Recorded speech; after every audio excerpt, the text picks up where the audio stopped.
Hey guys, I'm Caleb Giddings here for GAT Daily, and today we're talking about gun control, specifically the 5 types of gun control advocates.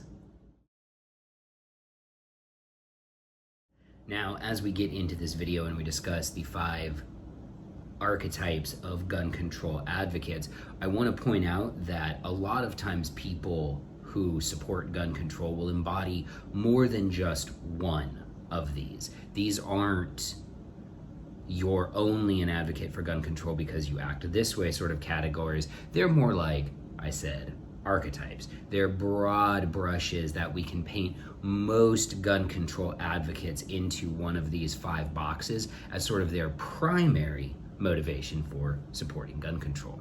And with that in mind, let's get started with the least harmful, least threatening gun control advocate. The well-intentioned person. The well-intentioned person is exactly that, well-intentioned. They are not gun control supporters in the sense that they are hardline true believers, which we'll discuss later on in the video, but rather they're people that aren't super invested in the issue, but support gun control because they believe that it works. And they're not deep in on the issue, but when they hear things like gun control will reduce crime and gun control will keep, the kids safer, et cetera, they believe that these things are actually true. And so they support gun control because, like most reasonable people, they don't like mass shootings. They don't want kids to get shot. They don't want people to be shot violently. They want to prevent those things. And because they're not well educated on the issue, they believe that gun control works. They're well-intentioned. They want people to be safer. And there's nothing wrong with that as a motivation, but that's where their education on the issue ends, is with their intentions. They think gun control sounds good, so they support it because they don't have a lot of education on the issue. Now, these guys are also, interestingly, the ones that are most susceptible to, I don't want to say conversion because that makes it sound like a religious thing, but to the idea of having their minds change. Because if we can talk about addressing the root causes of violence instead of the tools used in violence, these people can be swayed to an opinion where they're like, oh, well, guns aren't really the problem is poverty. The problem is all of these other things that create the root causes of crime, not the gun itself. Closely related to the well-intentioned gun control supporter is the Partyline gun control supporter. This is someone who supports gun control because it's a platform position of the party that they support, usually the Democratic Party, and they're not super invested in the issue. They probably vote Democratic because of some other issue that's their hot button issue, which Democrats are, leading the campaigns on. And as a result of supporting Democrats, they also support gun control because it's a party line issue. Sort of the flip side to something like that is when you run into conservative types, people who are Republicans, because of the gun issue, and they sort of end up supporting other Republican policy issues that they don't really feel strongly about one way or the other, but they're like, yeah, my guy says these things, so I support these things.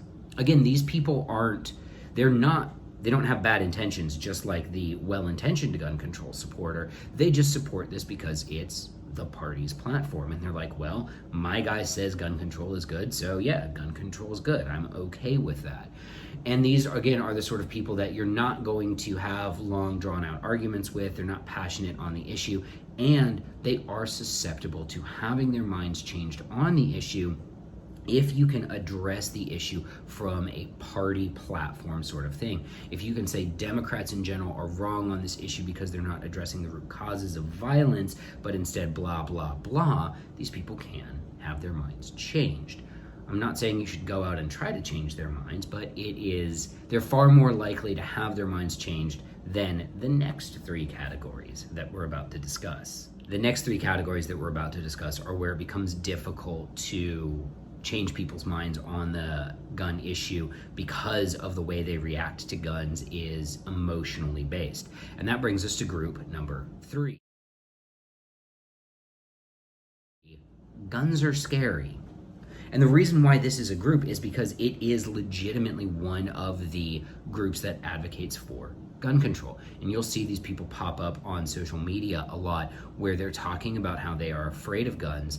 And it's usually because they either have no understanding of how guns work, and all of their information about guns is drawn from mass media, from entertainment, from movies, from video games, from hysterical news reports about fully automatic bullet hoses and things like that, or they legitimately had a bad experience with firearms that traumatized them, and they think that because they had a traumatic experience, that traumatic experience is more important than other people's rights.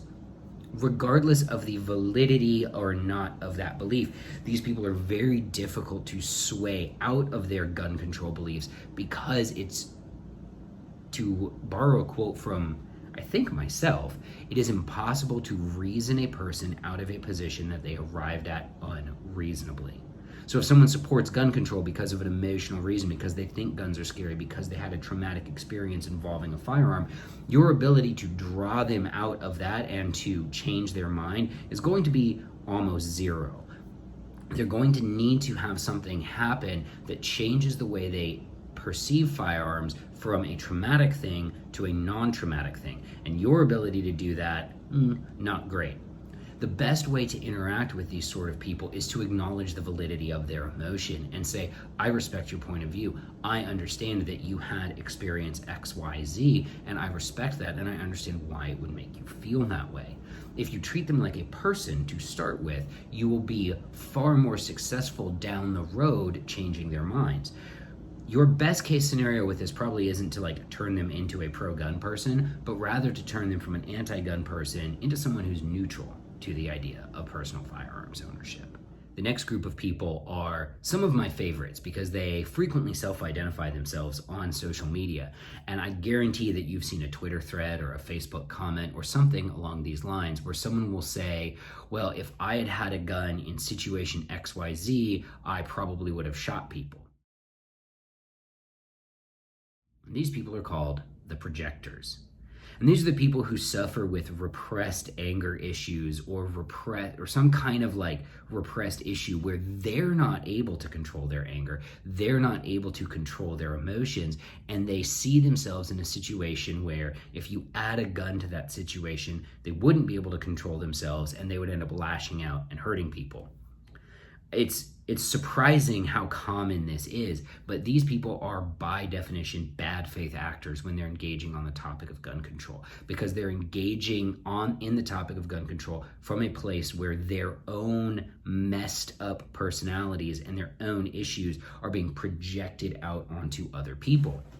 So just because they wouldn't trust themselves with a gun because they're messed up in the head, or an emotionally abusive person, or a manipulative psychopath, or whatever junk they have going on in their lives, because they don't trust themselves with a gun, you shouldn't be able to have a gun either. In my experience, these people are impossible to reason out of this position. You're not changing their minds. And the reason you're not changing their minds is their opinion on gun control was arrived at via their own messed up life. And until they actually get whatever causes that messed upness fixed about them, they're never ever going to change their minds, because deep down inside their core, they're a bad person who has anger issues. And if they don't get that addressed, you'll never be able to bring them around on the issue of gun control. The last people on this list are the worst. They're the people who are irredeemably in the gun control camp, and not necessarily because they are hardcore true believers on gun control, which many of them are, but because all of their other beliefs are built around the idea that the state should have a monopoly on the use of force. Number one is the statist, or the totalitarian. And these people are the frickin' worst.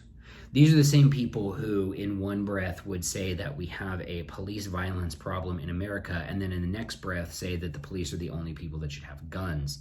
These are the people that believe that the militia is the National Guard. These are the people that would surround themselves with private security or law enforcement security details, but not let you have a gun to defend yourself. These people believe that the state should have a monopoly on the use of force, and that you, as an individual person, have no right to self-defense. You have no right to defend yourself, to defend your family, to defend your own life from whatever. And the reason these people are like this is because they have adopted a political belief system that centers around the supremacy of a state. Whether it's a federal government or a state government, their belief system centers around the government having supreme authority in your life.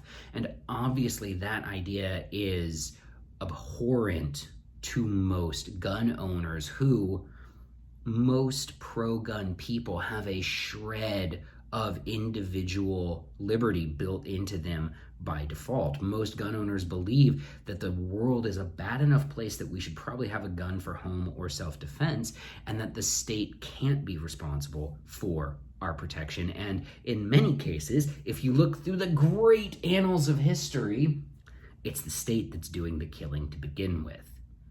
And that's sort of why this issue is so difficult for the statist/totalitarian, because many of them have this idea that their statist totalitarian ideas, when they were tried in the past, didn't work, not because of a fundamental flaw in the idea or a fundamental flaw in humanity when it tries to carry out this idea, but because the right people weren't doing that idea. And if they can get this idea going with the right people this time, it'll work. But it's never worked. And it never will work, because, again, just take your book, open it up, and go back to all of the worst massacres that have ever been done in history. The vast majority of them were done by the government against people. And they were done by a government against a people that had been intentionally deprived of access to arms. And you can even look at our own country. And I know this isn't necessarily a popular topic with pro-gun people, but our government massacred the Indians, and they went to great lengths to deprive the Native American peoples of access to weapons to defend themselves. It's like, we have done it.